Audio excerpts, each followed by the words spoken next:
Oh, welcome to HBM's Crypto-Corner for Wednesday, October 4th, 2023. We have at least a couple of things to talk about, so let's get started.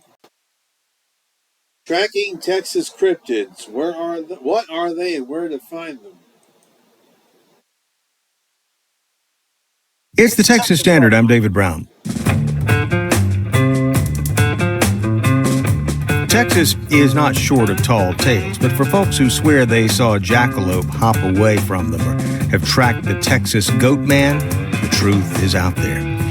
So out there that the Texas Standard's launching a special series this month called Tracking Texas Cryptids, and we're doing just that, talking about the origin story and lore of these creatures with folks who know all about them. In fact, joining us today to kick off this special series is cryptozoologist, Texas Bigfoot aficionado, author, and podcast host Lyle Blackburn. Lyle, welcome to the Texas Standard. Hey, thanks for having me. What's a cryptozoologist? And for folks who don't know, what's a cryptid?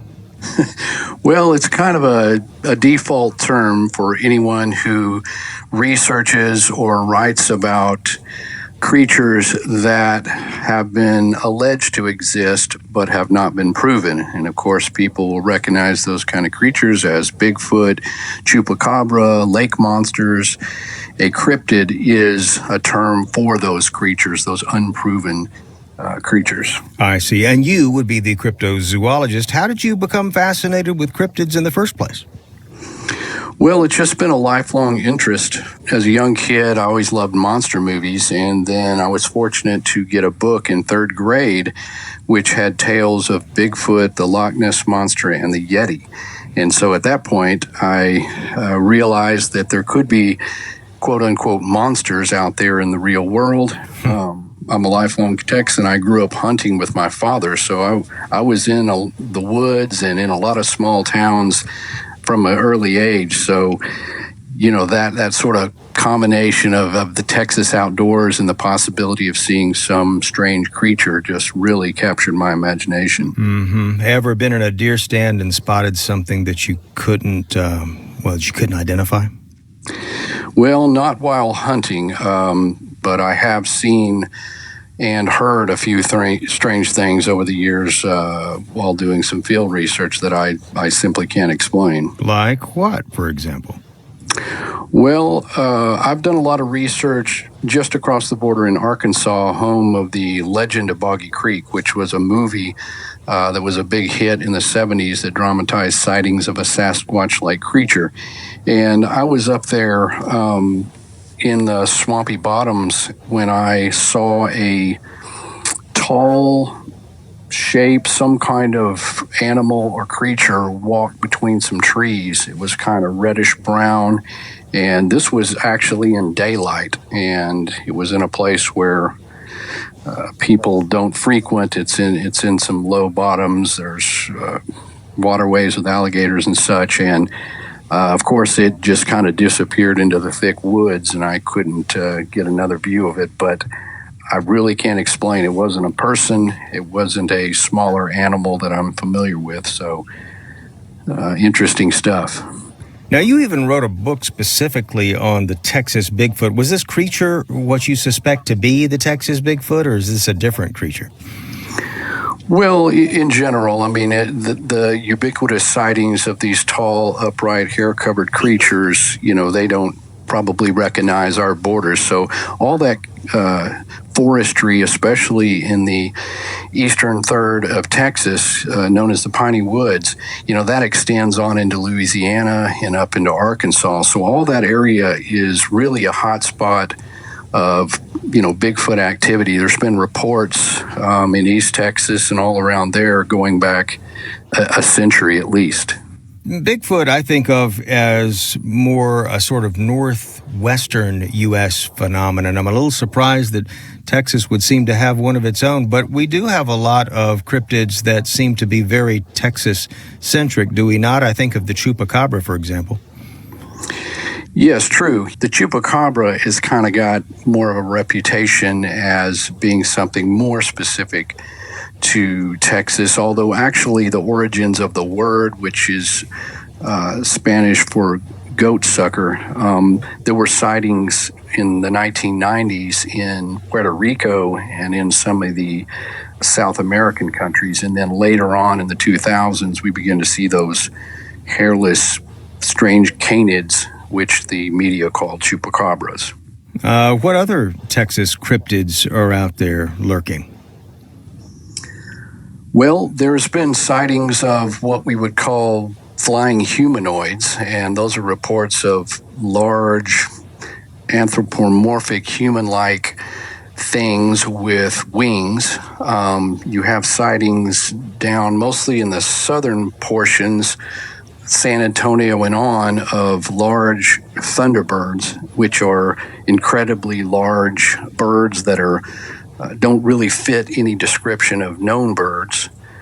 We have other kind of strange anomalies. The Otine Swamp down in South Texas has its own sort of swampy creature that's been reported. Out west, we have the Horizon City Monster next to El Paso. That's kind of a Neanderthalish Bigfoot. And one of the most famous is the Lake Worth Monster from right here where I live in Fort Worth, which is described more like a goat man, if you will. Interesting. Well, I was online just sort of checking around for what folks have to say about cryptids, and I noticed that Texas seems to lead the country when it comes to cryptid sightings. Does that stand to what you have learned about cryptids over the years, that we have more than most folks? That is true. I mean, Texas is known for big things, and certainly, again, people would simply be surprised at the staggering number of Bigfoot sightings that have been reported here. And, we can stand up to anybody's forestry. We've got a huge state, and, that encompasses a lot of different kinds of landscapes and ecology, which can support things like chupacabra. We've even got reports down in the hill country and some of those areas of what people would describe as werewolves. They're called dogmen in cryptozoology, but these are like living werewolves. So we've pretty much got it all. What is your take, personally, having followed a lot of these stories? Do you believe in these cryptid tales, or are you more along the lines of wanting to debunk them or test them out? Where do you fall? Well, without some solid proof, I have to remain balanced in sort of a skeptical view. But the thing is especially after you've really delved into this, and I've interviewed hundreds of people who claim to have had encounters.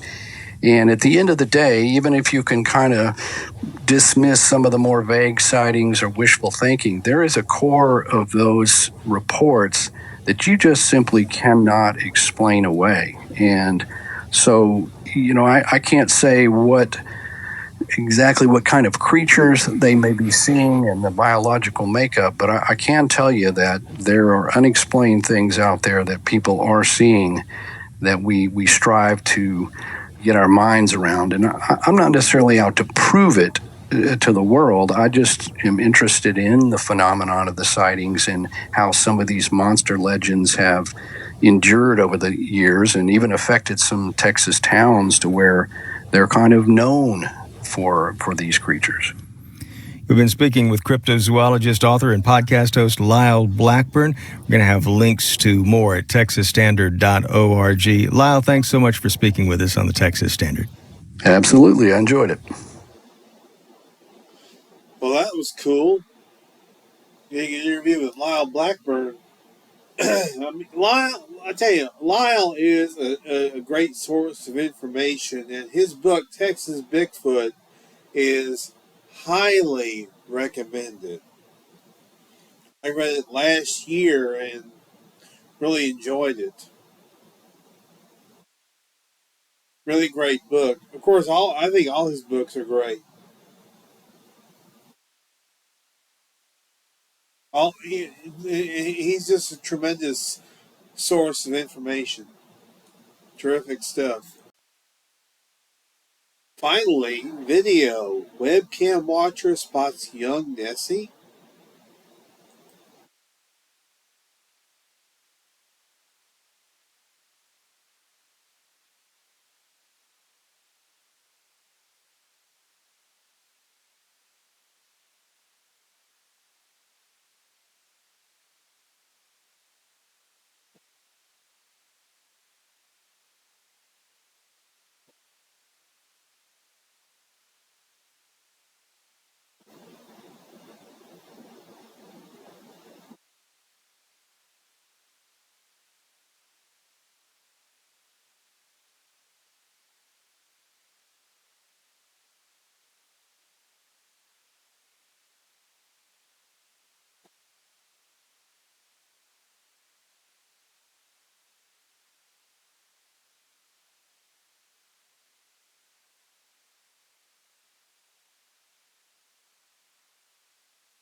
Well, to me, it doesn't appear as if there's anything to see.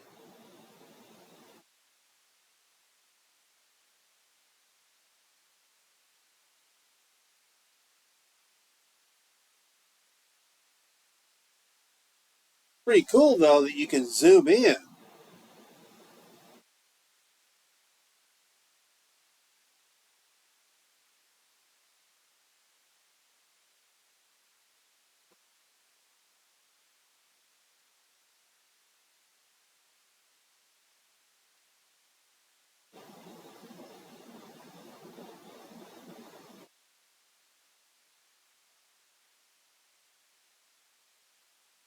Hmm, that's pretty cool. A diligent Loch Ness webcam watcher spotted a curious anomaly emerge from the waters of the legendary Scottish site, and he suspects that the unusual form could be a glimpse of a young Nessie. The intriguing sighting seen above was reportedly captured late last month by virtual monster hunter Eoin O'Feildigan. That name has come up again.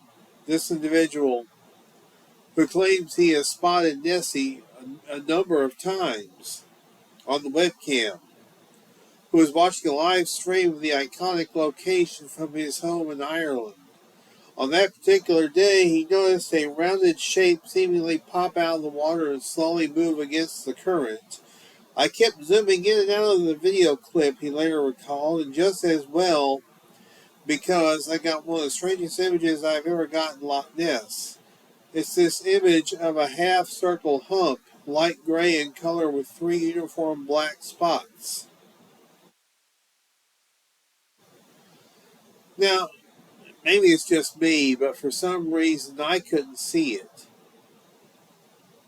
And you guys, if you're watching this video, maybe you can see what I can't see. Who knows?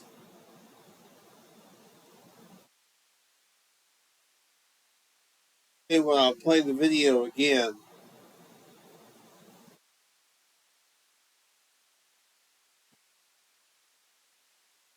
it is pretty cool that you can zoom in on it, though.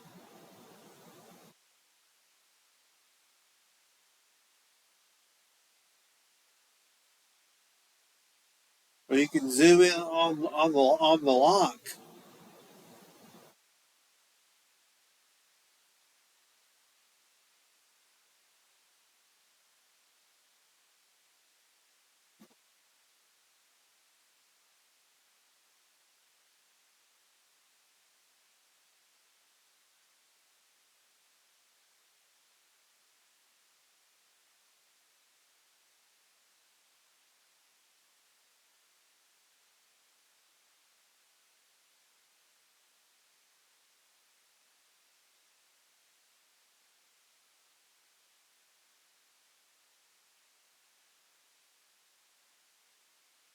And here's the thing: I don't doubt the individual's sincerity. Wait. Could that possibly be it right there?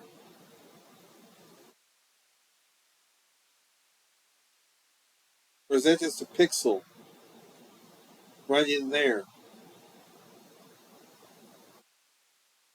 It's really hard to tell anything from that, to be quite honest.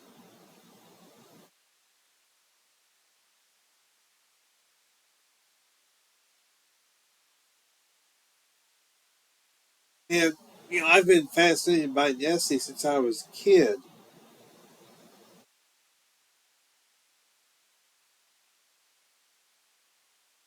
I don't know, it's kind of hard to tell anything from that. It's fascinating, but it's hard to tell anything from that, to be quite honest.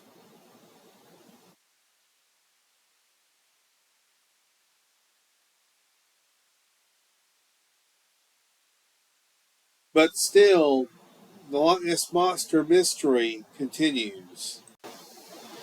And that's going to do it for this week. I want to thank you very much for tuning in. You guys are the heart of the show. I always say that, but I always mean it. And I will continue to do this as long as you guys want me to. And hey, until next week, y'all be good or be good at it. This is May-HBM's Crypto Corner.